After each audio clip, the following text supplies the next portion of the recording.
Vamos para a palavra de Deus, dando sequência na palavra de sexta-feira.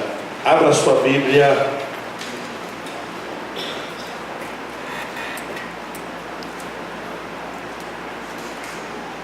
em Timóteo, 2 Timóteo, capítulo 2, e verso 15. Que diz assim: esforça-te para te apresentar diante de Deus como obreiro, que não tenha do que se envergonhar e que maneje bem a palavra da verdade. Amém? Podeis tomar assento, meus irmãos. É o nosso segundo simpósio da escola dominical, e nós falamos que a escola dominical ela é o que nós temos de melhor, com proposta de formar obreiro.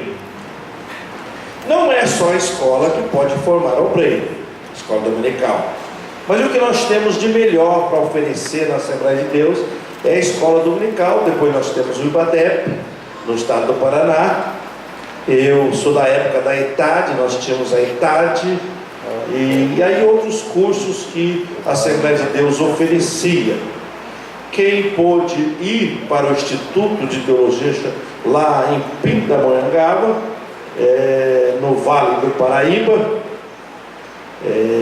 foram muito beneficiados. Entre eles Gilmar Santo foi, Gesiel Gomes, e acredito que Takayama foi, e tantos outros pastores foram.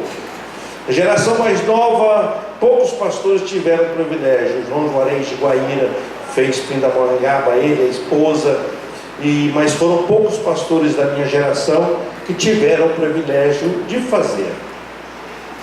Eu não pude fazer, não tive condição de fazer na época, só fui da sequência dos meus estudos depois, mais tarde. Mas eu sou do tempo que você começa na escola dominical. Primeiro cargo que eu tive na igreja foi professor da escola dominical da classe dos casais em Sarandi. Presbítero José Beletati, ele me convidou para lecionar na classe dos casais. O pastor Valdemar era o pastor, o presbítero José Beletati era o superintendente da escola dominical. E nós tínhamos uma escola dominical com mais de 200 alunos na época, e nós tínhamos uma classe, acho que era Isaac, coisa assim. Faz alguns dias que eu não me lembro, acho que era classe do Rebeca e Isaac, coisa assim. Faz hora, né? Faz quase trocentos anos, né? Depois que passa 20 anos, vai para 30 anos, a gente quase não lembra as coisas, não esquecemos. Mas eu me lembro que o primeiro cargo que eu tive na igreja foi professor de escola dominical. E como eu não era um exímio professor, o que eu fazia? Eu varava a noite lendo a revista da escola dominical, para que eu pudesse ir bem. E o presbítero irmão José Beletati era formado na ETAD, ele era muito exigente, e o pastor Valdemar também era um exímio professor, era muito exigente. Então eu tentava fazer o máximo que eu podia para que eu pudesse não passar vergonha como professor de escola dominical. Eu me lembro que a primeira vez que eu fui pregar, eu perguntei para o pastor Valdemar: como que eu faço para pregar? Ele pegou e me deu um livro da ETAD aí de umas 100 e poucas páginas, disse: leia esse livro e daqui 15 anos você talvez dê um bom pregador. Ele mandou eu ler o livro e disse que eu só seria um bom pregador dali uns 15 anos. E eu li aquele livro, era um livro de homilética da ETAD. Eu fiquei mais confundido ainda, né? Que seria homilética, né? E para aprender, depois eu me especializei em homilética, em arte de preparar sermão. Por isso que eu disse aqui na sexta-feira que quem quer ser pregador tem que estudar homilética. O primeiro livro que eu li foi o livro de homilética, para saber qual era o sermão textual, o sermão analítico, o sermão textual simples, o sermão temático. O pastor Valdemar pregava só sermão temático. E com o passar dos anos eu preguei muito sermão temático, depois passei para o textual. Hoje eu prego mais um sermão expositivo. Um sermão expositivo, um texto maior, acima de 3, 4 versículos. Meu estilo é mais expositivo, vai expondo a palavra. É um estilo mais acadêmico de pregar. Mas eu preguei um temático muitos anos porque recebi influência do ministério do pastor Valdemar.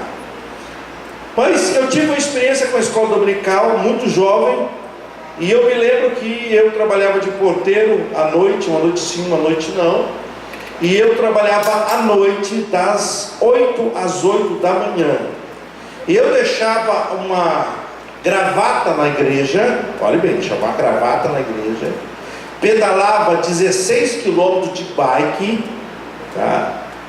Claro que eu era bem magrinho, tá? Pesava 57 quilos, né? Usava um paletó de malista só, tá?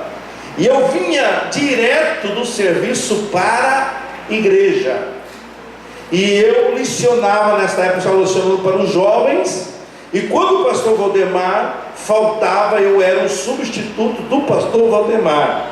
Em poucos anos de escola dominical, eu substituí o pastor titular da igreja. Então, se o pastor Valdemar faltasse, eu ia dar aula para a classe dos homens, dos irmãos, dos adultos, e eu ficava percorrendo todas as classes, irmãs, classe de escola dominical, dos casais, a classe dos jovens, a classe dos adolescentes, e a classe dos irmãos. Dar aula para os irmãos em Sarandi era um desafio, porque a gente tinha muito obreiro, entre eles o presbítero José Galetati e tantos outros obreiros com boa formação teológica, e eu ainda um menino, e eu pegava a revista todo trêmulo, mas eu varava a noite pesquisando, tinha pouco material didático, na época não tinha o irmão Google, né, para poder digitar e descobrir algumas informações. O Google ajuda. E eu tinha pouca informação, mas o que eu tinha de material eu lia, relia e chegava na sala muito afiado. Então a minha base teológica nos primórdios do meu ministério é a escola dominical. Dentro dessa proposta, o texto que nós lemos é: esforça-te no processo da formação do obreiro. O obreiro precisa se esforçar. Eu falei na sexta-feira sobre esse esforço, contei a minha carreira acadêmica, toda a minha experiência, para depois ir para a faculdade, para depois fazer uma graduação, depois fazer as pós-graduação que eu tenho feito, para ter uma formação acadêmica, teológica. Eu falei tudo isso na sexta-feira, sobre o esforço do obreiro. Tem obreiro que ele dorme o sono da preguiça. Ele tem o lema do Zeca Pagodinho: deixa a vida me levar, a vida leva eu. Esse é o lema do preguiçoso: deixa a vida me levar, a vida leva eu. Ninguém é atropelado pelo sucesso. Todas as pessoas de sucesso se esforçaram muito para alcançar o sucesso. Eu era um cooperador, filho da viúva mais pobre da igreja, com um ministério projetado. Até os 30 anos eu queria ser evangelista, até os 40 pastor, e até os 45 pastor presidente. Meu ministério é um ministério projetado. Eu tinha 20 anos de idade, eu já tinha um projeto de 25 anos para frente para ser pastor presidente. Aos 41 anos de idade eu assumi o campo de São João do Triunfo, com 4 anos de lucro dentro da minha projeção. Eu assumi São João do Triunfo aos 41 anos de idade, e eu tinha projeção de ser pastor presidente aos 45. Eu sabia aonde eu queria chegar, eu tinha um projeto de ministério, eu tinha uma vida planejada, eu sabia onde eu queria chegar, e por isso que eu me esforçava para ser alguém bem sucedido no ministério, alguém que tivesse sucesso na perspectiva espiritual, alguém que fosse reconhecido como ensinador, como pregador, como pastor, alguém que tivesse uma carreira de serviço prestado, uma história de serviço prestado, e para isso precisa de esforço. Mas eu comecei aonde? Na escola dominical. O pastor Juarez contou no meu aniversário aí